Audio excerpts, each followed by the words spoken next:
What's going on, everybody? In this video, I want to be talking about the best investment in the hobby. Oftentimes, people are asking me, Murph, what's the best investment? How do I make the most money in this hobby? Now, although I want more collectors and true hobbyists to be the fabric of this hobby, there are still people out there looking to invest. And there's nothing wrong with collectors investing as well. And I do heed caution in terms of investment because do not take my word as law. It is just my thoughts and opinions. So don't take this as any financial advice, people. But I do want to talk about what I think is the best investment in this hobby. And to some people's belief, it is actually going to be Pokemon.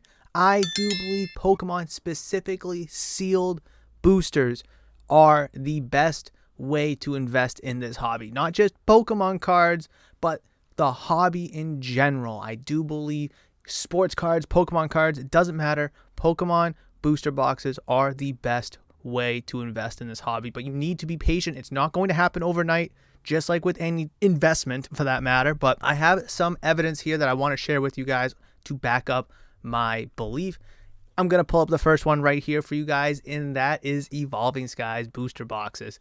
This is a set that has gone crazy over the last couple of years, and you can see by this chart right here the insane trajectory it has taken over the course of a 3-year time period. Really, when it first came out, it was about $120 booster box, whatever market price was back then, and ever since then it's just jumped up in price, and now it's a $700 booster box, with some even going for north of $1,000. Listen, the cards in the set are going to play a major factor into it. Evolving Skies is a huge reason why it's so expensive. Is because the Moonbryon, the Rayquaza, the Evolutions. So it's not just black and white in terms of Evolving Skies is the box. There's other variables too, such as the cards inside.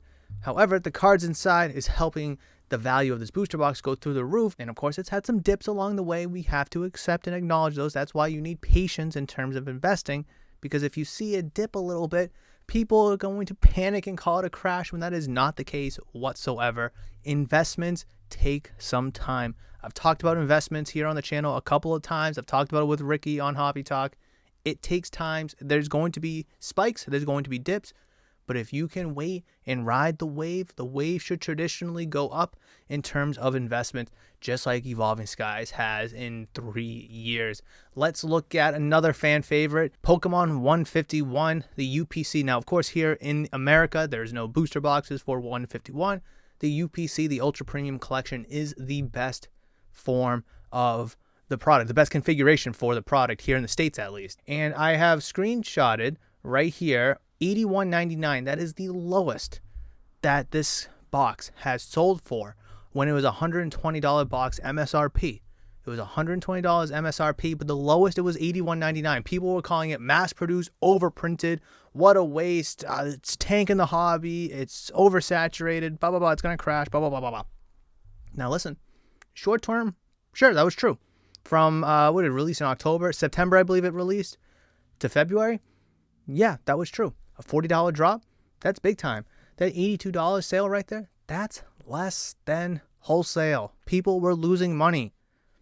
That's just the nature of it. Now you look at it, it's a $150 product. Why? The cards inside. I think it's very nostalgic. I think if I'm a believer, if they don't do anything like this again in terms of the original 151 Pokemon, they don't reprint it, this is going to be a set that has a lot of long-term value. The Team Rocket set's coming out sometime next year, and I think they could do this with so many different sets. Neo Genesis, Jungle, Fossil. You name any of those older sets, they could absolutely do a 151 UPC style, or even a booster box run, really, of those old school sets, and it will have value long-term, especially if they don't do it again after that and or reprint the set. But going from $120 to $82 to $150, if you bought it at its low back in February, guys, not even a year ago, it was a bottom dollar product.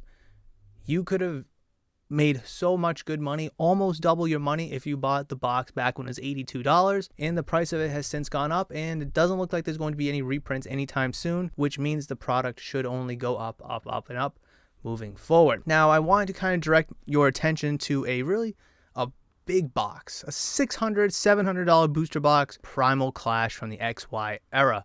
Now, I love, love, love talking about this one because this is a product that released over 10 years ago.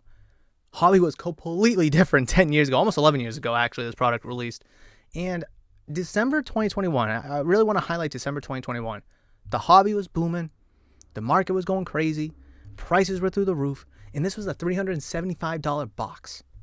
Back when everything was exploding, people had stimulus money and government money laying around. This was a $375 box 3 years ago. Now today, this is a $700 box. Just about doubled in price in 3 years. Why? I'm a believer because it's age. Now, I emphasize age because the box is 10, almost 11 years old. There's nothing in this set that gets people excited. The top cards in the set, you can see the booster box here on the top, $619. Then you got the Primal Kyogre EX, $31.44. And of course, if you get the cards graded, that's where the value comes in. Primal Groudon EX, $28. The Kyogre EX, $25. Now, if you get these cards graded, the Groudon specifically, the Kyogre specifically, sure, they're $600, $700, $800 cards in a PSA 10. A, what are the chances you pulling it? B, what are the chances it comes back at 10? And it's not that easy. You might get a 9, you might get nothing. But to risk $600, $700 to pull a $30 card that's not guaranteed to be a 10, that's a big risk for people. So we can't say the cards in this set is the reason why it's a $600, $700 booster box like we can with Evolving Skies, like we can with 151. I mean, there's no card in 151 worth more than $150, but it's the collective set itself, the nostalgia of itself. Evolving Skies has no nostalgia, but it's got a $1,000 Umbreon in it, the Moonbreon. That's why people open that box. The best you could pull raw is a $30 card. Sure, you can grade it and it could potentially be a 10, but that's so many variables and so many, possibilities along the way before that even happens. But this box, you bought it 10 years ago for $100, $90 maybe, or you even bought it 3 years ago at $375. You've doubled your money in just 3 years. Sealed Pokemon is a great, great investment. Let's go even Pokemon Black and White base. Base Black and White set. It is a $2,000 box today. Back when it released over 14 years ago, it was $120 box. Now, I just took a screenshot of this from Google for some place that actually had it. Obviously, it's out of stock. You click the link, the price isn't there, but at least it is advertised. $120 special price. I don't know when this is of. 150. Let's just say 150 is the MSRP price, okay? 150, which is not. It's probably closer to 100. The special price, though, was 120. Fast forward today, it's a $2,000 box. It's crazy. 14 years later, 13 years later, the box is jacked up $2,000 in value. I mean, there's some good cards out of the set, but ultimately, I think it's because of age. It is a 13-year, going on 14-year-old product. And then another one I wanted to bring up was colossal crash, awful saturation, overprinted product in the Charizard Ultra Premium Collection, the Charizard UPC, where there's another $120 box on release day.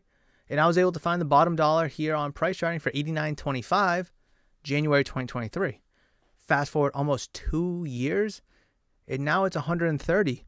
You might even see sales closer to $150, $140, $130, maybe $120. The point is, it started up here, just like the 151. Started up here, took a massive dip. If you bought the dip, and it's going up. If they don't do anything like this again for Charizard, I know they just came out with the Super Premium Collection, but that is completely different with completely different packs. You get a figurine instead of promo card, well, on top of promo cards, I guess. But the Charizard UPC promo cards are way better.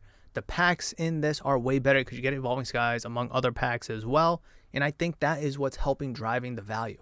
The promos from the Charizard UPC are going up in value. Evolving Skies is not going down anytime soon. Of course, it's going to have its up and downs like I already talked about, but it's a pretty steady incline. Plus the other packs in there, Battle Styles, Fusion Strike, Lost Origin, I believe Silver Tempest is even in here. I don't know about Crown Zenith. I think it's just core sets, but I could be mistaken on that. But again, $89. Now it's a close to $130 plus. Pretty good investment there. And again, if they don't touch this and they don't reprint it, and they don't do anything like this again, the UPC style. I mean, I'm not counting the super ultra premium. What the hell do they call it? Super premium collection with this awesome figurine. I think they're a little, they're different products. I hope they do this with other Pokemon. I think that'd be freaking awesome if they did. But the point is, the value of this product is going up. In not even 2 years, we're seeing it go up. Sealed Pokemon, in my opinion, is the best investment in the hobby. Sports cards included, Pokemon cards. I don't know the market for Magic or Yu-Gi-Oh! Or One Piece all too well. I know One Piece boosters have gone crazy over the last year or so. But in terms of the hobby, generally speaking, from the information and data that I showed you in this video, I can convincingly say that Pokemon boosters / UPCs, or whatever the highest configuration of that product is going to be the best investment long-term for that product. Now, Crown Zenith, I think that's a weird one because they didn't have booster boxes being a half set. They didn't have a UPC, but they had ETBs. And we're seeing the ETBs of those. I don't have the information on hand, but we're even seeing those ETBs, which was retail, I believe, 45 or 50. I forget exactly. I think it was 50.